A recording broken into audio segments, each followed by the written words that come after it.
Hello, I'm Philip Stoughton. I'm at Electronica 2024. I'm on the IPC booth and I'm joined by Grischa Wasmus from Omron. Thanks for joining me. I know you're co-exhibiting with your distributor here this week.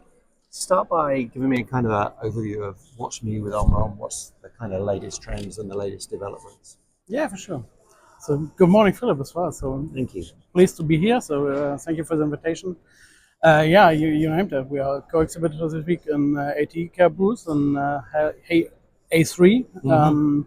We are presenting our newest SPI system, what we are developing with CKD as a partner, and our SN80, the newest AOI system what we have in the 3D version.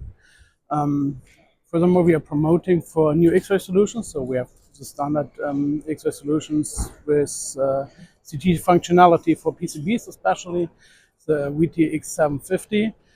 New this year, we have the X850 as well, now in the rollout. X850 is with a higher voltage tube for much bigger products, for ADAS, in general, some inverters, what you can have in e-mobilities or something like that. And also for the X950 for the semiconductor business. So with really a high resolution, with down to 0.2 microns, where we can inspect also the batches from the bondings and so on. Yeah, and that's for batch X-ray or that's inline X-ray?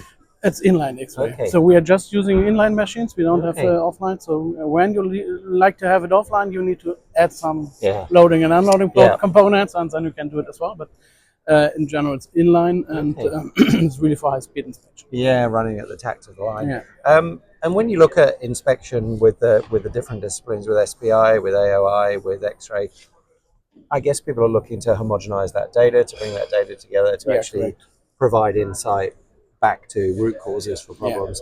How important is that, and what's the kind of software provision to do that? It's becoming more and more important, for sure. It's much important to see what can I do with my data, what can I do, not just inspect and finding failures, so what can I do with this information. And this is quite important to connect all the other solutions we have on the line. So this means we are using the QApp suite, so we have different QApp softwares called Quality App. And using the software for connecting different machines, supporting operators, but also management tasks. Depends what you like to have, how to programming, what I need to program, and so on and so on. And you can have an analysis also from the nozzle, from the pick and place machine. Where is the failure really located, and what is the nozzle with the most failure topics we could find for the machine. Okay, so you're actually taking data from the placement machines as well. Sure. And does that matter which placement provider it is, or? In general, not. For sure, we are not having everything implemented yet. So we are partners with Fuji, for instance, Panasonic are implemented. So and this is what we're also going to promote more active, also with some partners we have. Really to get the benefit for the customers and to bring all the information together. And creating a direct feedback loop so you can actually make adjustments on the fly. It was state of the art some years ago already, so now it's kept.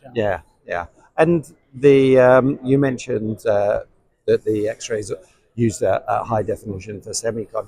Are you seeing much connection between the EMS, PCB, and the semicon industry? Are you seeing a kind of blurring of the lines between them a little bit? From my point, I would love to have it. It's not finally adapted in our companies, unfortunately. Mostly you have different departments, and they're not, especially in bigger companies, not talking with each other so directly.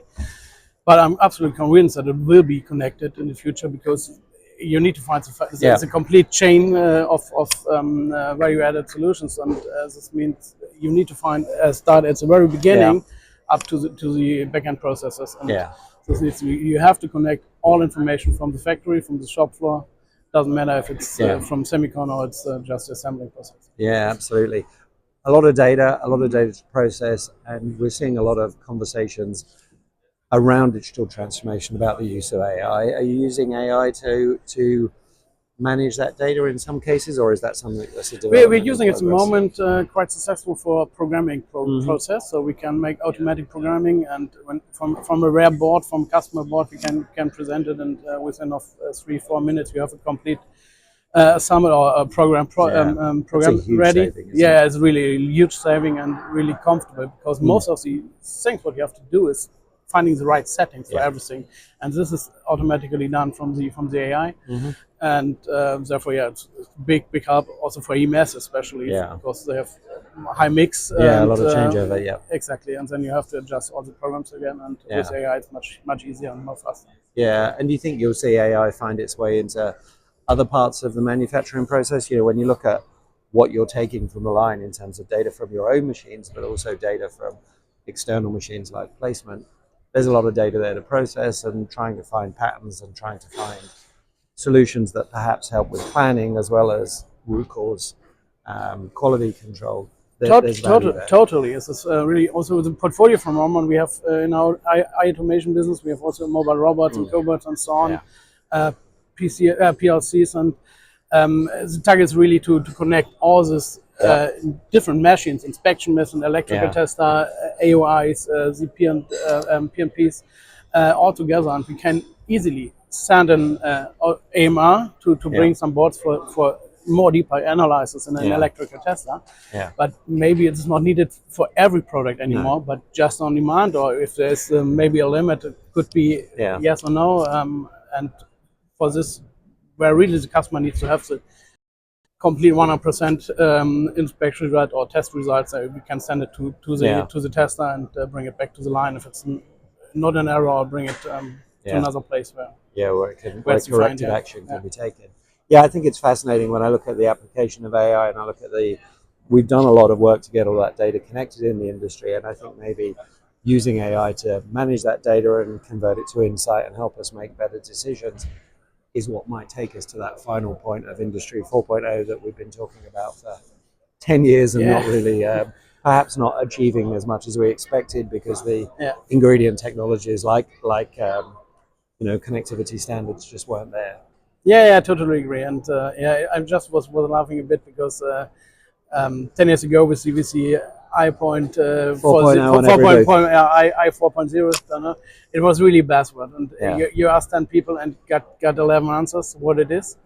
And maybe we are not at the same stage nowadays, but it's not that far away from that, honestly. And I really hope that this AI trend will not be something like that. Yeah, not a hype. Not a hype, because there's really a value behind, and when we do it on the right way, it doesn't matter how it's named. You just need the functionality and the support for operators just to improve our performance. Yeah, and absolutely. And I think the key to success for application of AI is actually understanding AI, but really understanding process and inspection in your case. Having that deep domain knowledge and combining it with the broad AI skills is where you can deliver value to your customer. Yeah, exactly. That is the most, our target behind of everything. Yeah, absolutely. Our driven point. Thank you for stopping by. Pleasure to chat, and have a great day today, and look forward to chatting. It was a pleasure on my side. Thanks a lot. Have a good day. See you next time.